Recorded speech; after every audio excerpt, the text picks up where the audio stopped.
तो स्वागत है आपका एक और नए वीडियो में। तो हम इसमें बात करने वाले हैं प्रत्यय और उपसर्ग को लेकर के, जो कि आपके परीक्षाओं में इससे 10 से 15 मार्क्स के सवाल आया करते हैं। तो अगर वीडियो अच्छा लगेगा तो लाइक सब्सक्राइब जरूर करिएगा। तो चलिए स्टार्ट करते हैं क्लास को। तो पहला जो क्वेश्चन है वो कह रहा है कि उपसर्ग क्या है। उपसर्ग क्या है इसके विषय में कह रहा है। तो चलिए इसकी परिभाषा को जानते हैं। तो उपसर्ग कह रहा है कि जो शब्दांश यानी जो शब्द किसी शब्द के आगे जुड़कर यानी प्रारंभ में जुड़कर उसके अर्थ को बदल दे या परिवर्तित कर दे, उसको हम उपसर्ग कहते हैं। उसको क्या कहते हैं? उपसर्ग कहते हैं। जैसे यहाँ पे कुछ एग्जाम्पल्स हमने लिखा है, इनमें हम कुछ वर्ड जोड़ेंगे और नया वर्ड बनाएंगे और उसका अर्थ भी बदल जाएगा। जैसे यहाँ पे न्याय दिया हुआ है, ठीक है। तो हम न्याय में ऐसा क्या जोड़े कि एक नया शब्द बने। तो इसमें हम अगर अ जोड़ते हैं तो क्या हो जाएगा? अन्याय। अन्याय यानी न्याय के ठीक उल्टा अन्याय हो जाएगा। उसके बाद है पुत्र। पुत्र है और इसमें हम क्या जोड़े कि एक नया शब्द बने। तो इसमें हम सु जोड़ते हैं, ठीक है। अगर हम सु जोड़ेंगे तो क्या बनेगा? सुपुत्र। सुपुत्र, ठीक है। आगे है भाग्य, लिखा हुआ है आगे भाग्य। तो भाग में हम क्या जोड़ सकते हैं? तो भाग में हम अगर दु जोड़ दें तो क्या हो सकता है? दुर्भाग्य। क्या हो सकता है? दुर्भाग्य। दुर्भाग्य। आगे है गति। गति में कुछ जोड़ेंगे तो एक नया शब्द बनेगा। अगर हम इसमें प्र जोड़ दें, ठीक है, प्र जोड़ दें तो क्या बनेगा? प्रगति, ठीक है। अगर गति में हम प्र जोड़ दें तो प्रगति हो जाता है। आगे है ज्ञान। ज्ञान में कुछ जोड़ेंगे तो हो सकता है ठीक इसके उल्टा बने।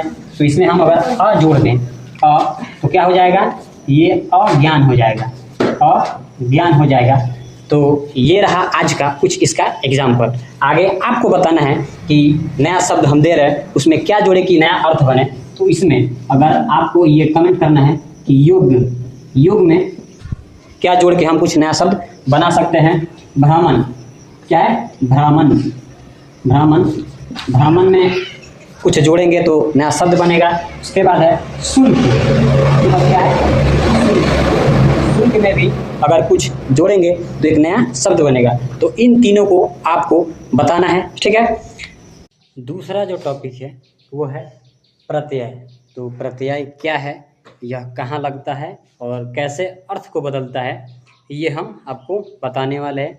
और इसकी परिभाषा क्या है ये भी साथ में ही आपको हम बताएंगे। तो चलिए देखते हैं। तो प्रत्यय जो है वो जब कोई शब्दांश किसी शब्द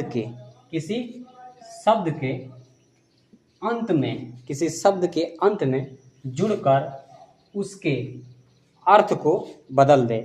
यानी कोई शब्दांश जो किसी शब्द के अंत में जुड़कर उसके शब्द को बदल दे, उसको हम प्रत्यय कहते हैं। और प्रत्यय होता क्या है तो ये आप जान गए। अब लगेगा कैसे, आइए देखते हैं। जैसे दयालु है, ठीक है, यहाँ लिखा है मैंने दयालु। दयालु में अगर ता जोड़ दे तो एक नया शब्द बनता है दयालुता। दयालुता, ठीक है। वैसे ही इसमें महान शब्द है और महान शब्द में हम अगर ता जोड़ते हैं तो बनता है महानता। आगे है मीठा। मीठा में अगर कोई शब्द जोड़ते हैं जैसे आस जोड़ेंगे तो क्या बनेगा? मिठास। आगे है पढ़ में अगर हम कोई प्रत्यय जोड़ते हैं, जैसे इसमें हम आई जोड़ते हैं तो क्या बनेगा? पढ़ाई। उसी तरह लिख कोई शब्द है, अगर उसमें हम कोई प्रत्यय जोड़ते हैं, जैसे क्या जोड़ेंगे इसमें? आवट तो क्या हो जाएगा? लिखावट। तो ये कुछ इसके एग्जाम्पल्स थे। अब हम बात करते हैं कि उपसर्ग और प्रत्यय याद कैसे करेंगे। तो उपसर्ग जो है उप मतलब आगे की तरफ लगता है और प्रत्यय यानी पीछे। तो उपसर्ग आगे और प्रत्यय पीछे की तरफ लगता है।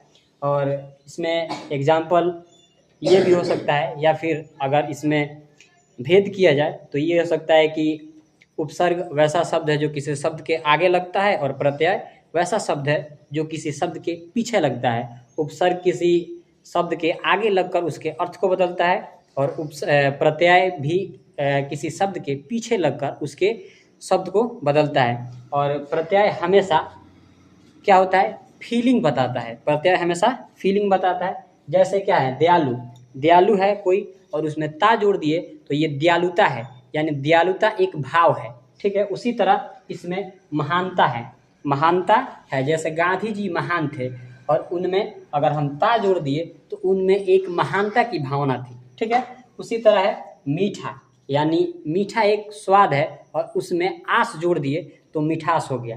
तो मिठास क्या है, एक समझिए भाववाचक है। उसके बाद है पढ़, पढ़ना क्रिया है और उसमें हम आई जोड़ दें तो वो होता है पढ़ाई। उसी तरह है लिख, यानी लिखना, तो लिख में अगर हम आवट जोड़ेंगे तो क्या हो जाएगा, लिखावट, यानी खूब सुंदर लिखावट। तो आज का जो वीडियो है वो यहीं पर समाप्त करते हैं। मिलते हैं अगले वीडियो में, तब तक के लिए धन्यवाद। लाइक और सब्सक्राइब जरूर करिएगा।